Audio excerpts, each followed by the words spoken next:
Stimulus checks are finally here, everybody. Over 20 states and cities have agreed to send out extra stimulus cash to their residents this year. Now, there could be definitely more relief coming as soon as new proposals are put forward.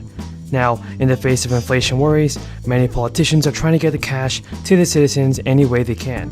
An analyst by Yahoo Finance finds that at least 20 states and cities have so far enacted plans to send checks into people's bank account, and the efforts are made possible thanks to state budgets that are currently flushed with funds and typically presented as a way to help people deal with inflation at a 40-year high. The most aggressive move as of late came last week when Gavin Newsom signed a budget which included a tax refund that will send checks of up to $1,000 to qualifying Golden State residents in October. Newsom said around 23 million Californians are in line for the funds. But California is far from the only state that's doing this. There are a range of plans from the Colorado dividend of $400, and there is also an automatic taxpayer refund program in Indiana that promises $125 checks. Many of the moves are being pushed by Democratic politicians, though not exclusively. New Jersey's Democratic Governor Phil Murphy recently signed legislation to mail checks for up to $500, while Governor Henry McMaster in South Carolina has plans for checks of up to $800 for his state residents. And it appears no amount is too small for lawmakers. Illinois is set to provide income tax rebates of $50, while Idaho has plans for a $75 rebate on books. Prices at the pump have retreated from June's never before seen levels, but remain stubbornly high. Some relief could be in sight. In U.S. gas, futures have dropped more than 11% this week, following decline in oil prices as recession and fears spark concerns around a drop-off in demand. The national average for a gallon of gas stood at $4.75. That's down from the record high of $5 on June 14th. So California still has the highest state average. And Patrick DeHaan, who is head of petroleum analysis at GasBuddy, said the national average could drop to between $4 and $4.25 by mid-August, barring a price spike in oil. Hiring slowed only slightly in last month, and the U.S. job market remains resilient despite high inflation and waning economic growth. The Labor Department said Friday that employers added around 372,000 jobs in June. The unemployment rate held steady at 3.6%, while the labor force shrank by 353,000 people. Job gains have slowed since then, in the first third of the year, when employers were adding nearly 500,000 jobs per month on average. Economists say a slowdown isn't surprising, now that the U.S. has replaced most of its jobs lost during the crisis downturn 2 years ago. And employment at private sector businesses is higher now than it was in February of 2020. We need 2 additional pro-choice senators and a pro-choice House to codify Roe as federal law. Your vote can make that a reality. I know it's frustrating, and it made a lot of people very angry, but the truth is this, and it's not just me saying it, it's what the court said.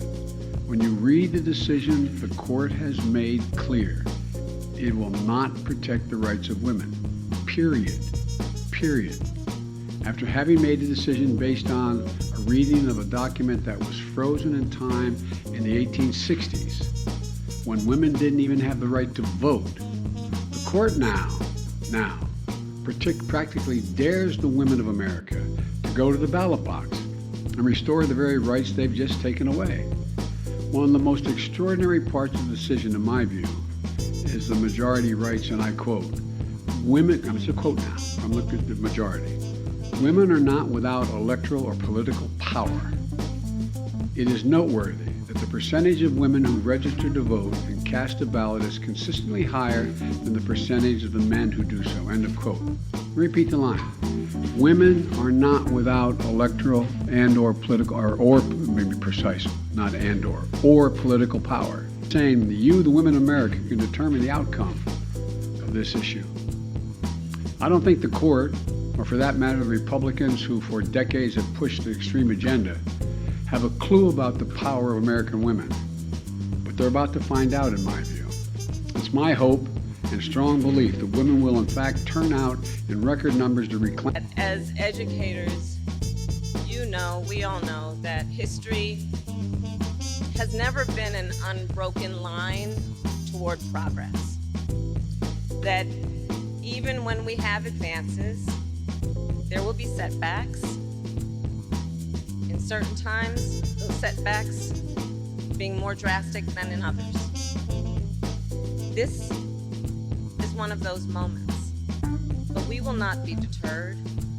The President and I are counting on you to help us move forward as a nation, just as NEA has done throughout its history. Because I remember that this organization fought to lower the voting age to 18.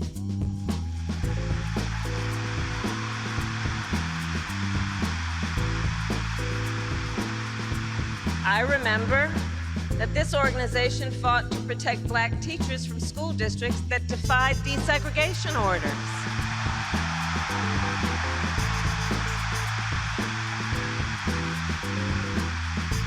Remember that this was the organization that stood with others to fight to pass DACA and ensure undocumented people can learn in our communities.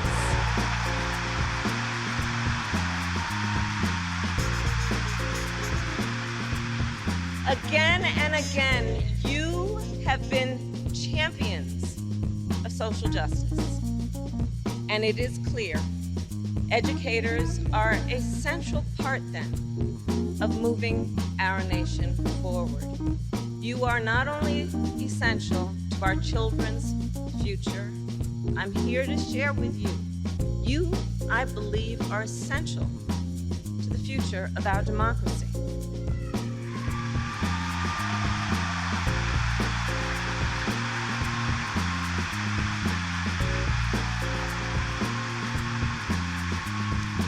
So we will do this work together because NEA, when we look at where we are, we know that NEA has always been a powerful force whose members understand the power of unity. So these may be difficult times. And I know that at the end of this convening, you will each go back to your home district. You will go back. We're saying that.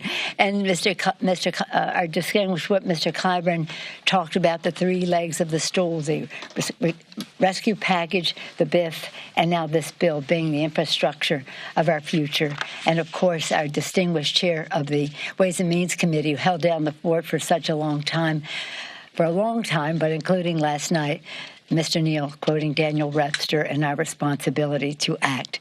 So for us, it's about not just about legislation, it's about values, and the values that this legislation represents for the people. With that, I'm pleased to yield to the distinguished Majority Leader, Mr. Hoyer. Thank you very much. Well, first of all, congratulations, Madam Speaker. This is an historic piece of legislation. You were its leader with, as you say, the vision of the President of the United States.